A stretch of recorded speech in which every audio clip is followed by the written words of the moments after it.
Bayangkan Anda lagi nonton pertandingan catur tingkat dunia nih. Oke. Sangat menegangkan kan? Kedua pemain duduk berhadapan mikirin strategis sampai 10 langkah ke depan.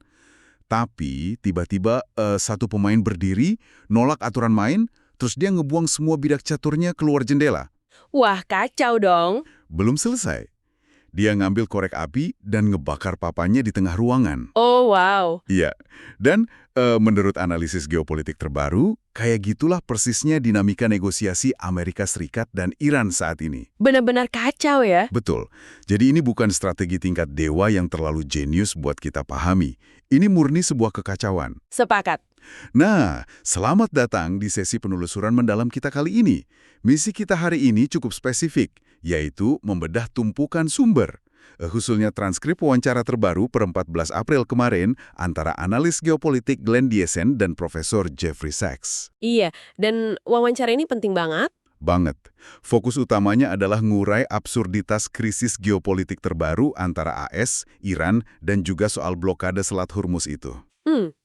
Tapi sebelum kita bahas lebih jauh soal papan catur yang kebakar ini, ada satu catatan krusial yang harus kita sampaikan ke pendengar. Ah ya, silakan. Materi dari wawancara Sachs dan Diesen ini kan sangat belak-belakan ya.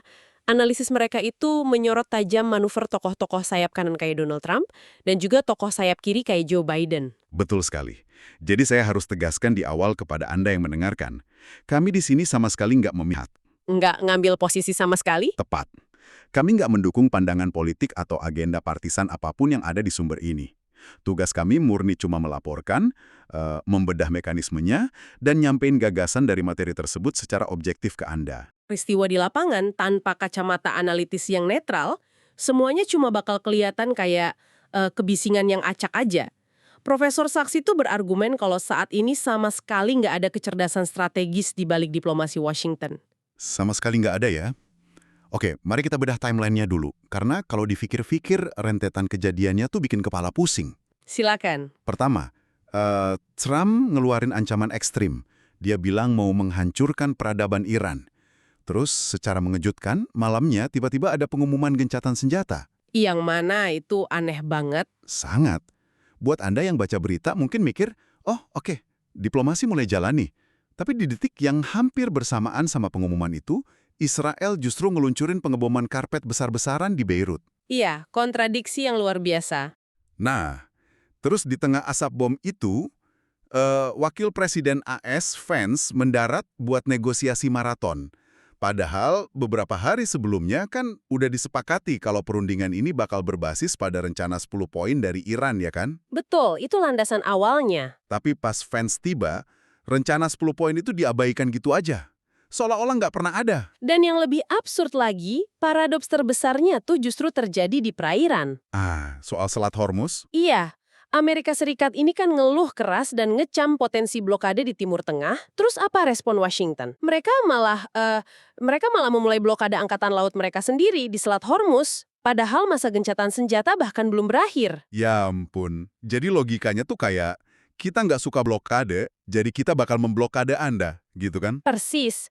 Dan setelah semua sirkus ini, Trump tampil ke publik ngomong kalau Iran lagi memohon buat bernegosiasi. Padahal syarat yang disodorin AS itu kan pada dasarnya surat penyerahan diri, bukan kesepakatan. Kapitulasi total, tuntutan untuk menyerah tanpa syarat. Oke, tunggu sebentar.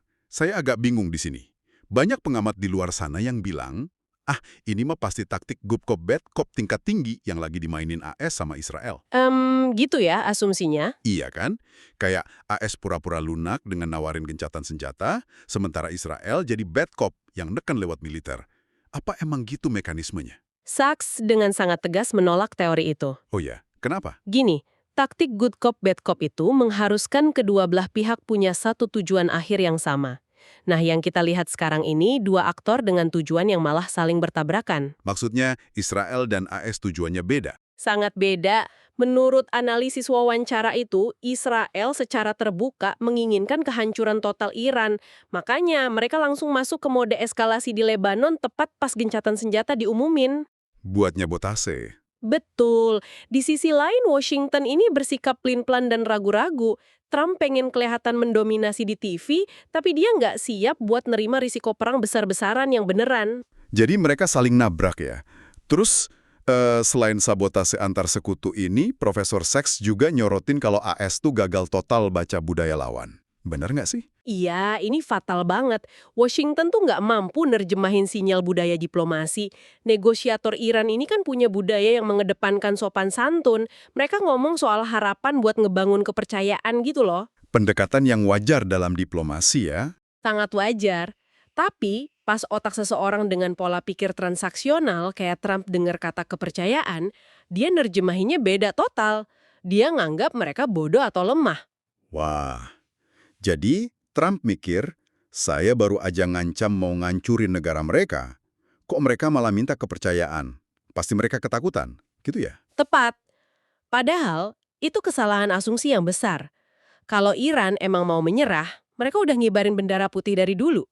Dan militer AS sendiri sebenarnya tahu kalau mereka nggak bisa ngalahin Iran tanpa memicu bencana regional yang epik. Berarti gertakan AS itu sebenarnya kosong. Betul sekali. Nah, kalau taktik gertakan ini terus-terusan gagal tapi tetap dipaksain, berarti ada yang salah sama mesin pembuat keputusannya dong. Sangat salah. Maksud saya, gimana sih keputusan militer sebesar blokade laut ini bisa dibuat? Ini kan bisa micu perang dunia ketiga. Bukankah presiden selalu dikelilingi sama pakar yang evaluasi resiko? Nah, inilah inti analisisnya Sachs. Mesin birokrasi itu udah runtuh. Sachs pakai istilah deinstitusionalisasi. Deinstitusionalisasi? Iya. Jadi institusi yang harusnya ngatur ritme kekuasaan itu udah dibongkar. Kalau kita bandingin sama masa lalu, misalnya pas krisis rudal Kuba zaman Kennedy, itu kan momen paling dekat sama kiamat nuklir tuh. Benar. Terus gimana dulu mereka mutusinnya? Kennedy nggak mutusin sendirian. Dia ngebentuk Excom, semacam komite eksekutif. Ada memo tertulis, ada perdebatan berhari-hari. Jenderal Pentagon, Direktur CIA, orang Departemen Luar Negeri, semuanya nguji kelemahan setiap opsi. Ada jejak birokrasinya ya? Terus kalau sekarang gimana? Nah, menurut laporan internal New York Times yang disebut Sachs, proses birokrasi itu menguap sepenuhnya. Keputusan perang sekarang cuma dipresentasiin langsung oleh Netanyahu dan Kepala Mossad ke Trump dalam kelompok kecil. Cuma kelompok kecil? Tanpa kajian mendalam? Tanpa kajian. Mossad bahkan sempat ngusulin pembunuhan seluruh pemimpin Iran secara serentak, cuma karena kebetulan mereka lagi ngumpul di satu lokasi. Tunggu sebentar. Terus respons Trump gimana? Trump dilaporkan setuju gitu aja. Sebentar. Ini yang bikin saya agak susah nerima. Bukankah seorang presiden itu selalu didampingi penasehat ahli yang bisa dan wajib banget nolak ide gila kayak gitu? Ini tuh kedengarannya kayak seorang CEO yang mecat seluruh dewan direksinya, terus minta saran bisnis ke teman kumpulnya. Analogi CEO Anda itu akurat banget karena emang gitu kenyataannya. Tokoh-tokoh kunci kayak Wakil Presiden Vance, Direktur CIA, dan Kepala Staf Gabungan sebenarnya ada di ruangan itu dan mereka skeptis. Terus kenapa mereka nggak ngerem? Karena mereka milih jadi yes man. Vance malah bilang intinya dia bakal mendukung Presiden 100%, padahal dia ragu. Bahkan Trump dikabarkan terus-terusan nelpon Vance selama negosiasi. Ini benar-benar nunjukin pendekatan one-man show yang patetis. Gila. Kenapa nggak ada profesional yang berani nentang? Karena 6-7 tingkat teratas hierarki AS sekarang itu isinya penunjukan politik yang dibeli pakai uang kampanye, bukan profesionalisme. Oh, jabatan hasil balas budi ya? Betul. Sachs ngasih contoh pedes banget soal para amatir yang ngelola kebijakan ini. Ada Howard Lutnick yang cuma teman bisnis tapi nggak kompeten di diplomasi, terus ada Peter Navarro.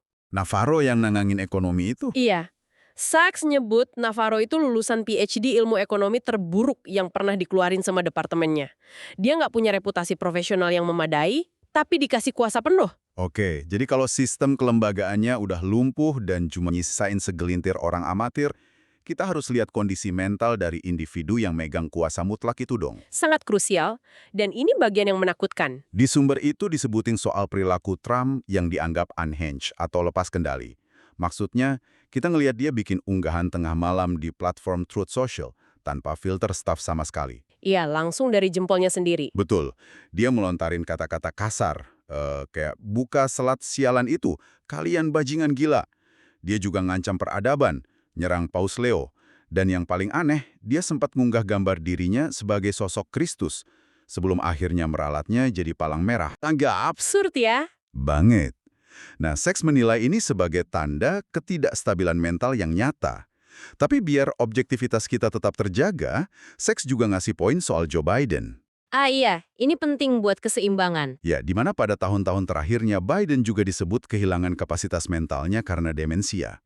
Dan fakta ini benar-benar disembunyiin sama istri dan para penasihat politiknya. Persis kayak tradisi kelam AS zaman Woodrow Wilson dulu. Pas Wilson kena stroke, kondisinya disembunyiin dari publik biar lingkaran dalamnya tetap berkuasa. Nah, disinilah bagian yang sangat menarik buat saya. Kondisi ini tuh terdengar lebih mirip sama monarki abad pertengahan, di mana para menteri nyembunyiin raja yang lagi sakit dari rakyatnya, dibandingin sama sebuah negara demokrasi modern. Analogi yang pas banget. Pertanyaannya buat Anda, sebagai pendengar mungkin juga mikir gini, kenapa Kongres yang seharusnya jadi penyeimbang malah dibiarin diem aja? Jawabannya satu, Kongres itu sangat ketakutan. Takut kenapa? Kewajiban konstitusional mereka buat ngatur perang dan damai itu lumpuh. Secara politik, mesin kampanye Trump itu bisa ngancurin karir anggota partainya sendiri jauh lebih gampang daripada ngancurin lawannya. Oh, jadi kalau ada yang berani buka suara, karir mereka tamat di pemilihan berikutnya? Betul. Makanya para anggota Kongres ini milih nundukin kepala demi mempertahankan pekerjaan mereka. Mereka ngebiarin presiden lepas kendali. Luar biasa, jadi disfungsi domestik ini, gabungan antara matinya birokrasi sama kondisi mental pemimpin yang labil, sekarang menabrak realitas global yang sebenarnya udah berubah. Dan tabrakannya itu keras banget. AS ini gagal fundamental dalam ngenalin kalau dunia sekarang itu udah multipolar. Multipolar ya? Artinya kekuatan udah menyebar, nggak cuma AS doang. Betul. Tapi kebijakan luar negeri AS masih aja terjebak di ilusi kalau mereka itu hegemon mutlak. Mereka pikir mereka masih bisa nuntut 100% kepatuhan dan memaksakan kehendak ke siapapun. Kayak ngebully gitu ya? Iya, dan sumber kita nyorotin rentetan asumsi intelijen mereka yang salah total. Kayak pas mereka berasumsi motong pasokan semikonduktor bakal ngehancurin Tiongkok. Nyatanya Tiongkok malah bikin sendiri. Tepat. Terus mereka berasumsi ekonomi Rusia bakal runtuh dalam seminggu pas diputus dari SWIFT. Nyatanya Rusia tetap bertahan. Dan sekarang mereka berasumsi Trump bisa ngegertak atau ngebom Iran biar tunduk. Padahal udah terbukti militer AS nggak bisa ngalahin Iran gitu aja. Wah, ini tuh ngingetin saya sama satu analogi. Ini tuh persis kayak seorang mantan juara tinju kelas berat yang nolak sadar kalau dia tuh udah menua. Dan aturan di atas ring juga udah berubah. Tapi dia tetap aja nekat masuk ring dan berharap lawannya bakal pingsan cuma karena dengar namanya. Haha, iya bener. Jika kita hubungkan ini dengan gambaran besarnya ya, ini tuh kayak sejarah kekaisaran besar yang lagi ngalamin kemunduran. Maksudnya gimana tuh? Saat kekaisaran melemah, birokrasinya itu jadi korup, lambat, dan resisten banget sama reformasi. Perilaku mengamuk AS akhir-akhir ini, itu sebenarnya adalah bentuk kepanikan. Kepanikan karena kehilangan dominasi. 100%. Mereka panik karena sadar pengaruh relatifnya merosot. Dan berusaha keras ngelindungin dominasi itu pakai cara-cara amatir yang terus nemuin kegagalan. Entah itu di Ukraina, di Tiongkok, maupun hari ini sama Iran. Sebuah perspektif yang benar-benar membuka mata ya. Oke, mari kita rangkum perjalanan penelusuran mendalam kita untuk Anda yang mendengarkan. Silakan. Kita udah melihat gimana blokade Selat Hormuz ini ternyata bukanlah hasil dari strategi geopolitik yang matang. Ini adalah produk dari sistem pemerintahan yang udah kehilangan proses birokrasinya, dipimpin sama individu-individu amatir dengan stabilitas mental yang diragukan. Dan didorong oleh penolakan buat nerima realitas dunia baru. Bener banget. Nah, sebelum kita berpisah, saya ingin meninggalkan Anda dengan satu pemikiran provokatif yang dibangun dari analisis Saks tadi. Apa itu? Kalau kita lihat kekaisaran bersejarah kayak Romawi, mereka itu kan runtuh perlahan karena kebusukan birokrasi dan kelumpuhan elit. Tapi, mereka setidaknya punya satu kemewahan, yaitu kelonggaran waktu. Iya, karena dulu informasi itu bergeraknya lambat banget. Tepat. Namun hari ini, di era modern di mana keputusan hidup mati yang melibatkan senjata nuklir bisa dipicu cuma dari sebuah unggahan media sosial di tengah malam yang sama sekali nggak difilter, seberapa cepat sebuah kekaisaran modern bisa benar-benar runtuh cuma karena satu pemimpin yang kehilangan kapasitasnya? Pertanyaan yang sangat mengerikan untuk dijawab. Ya, sesuatu untuk Anda renungkan malam ini. Terima kasih telah bergabung dalam penelusuran mendalam kita, dan sampai jumpa di sesi berikutnya.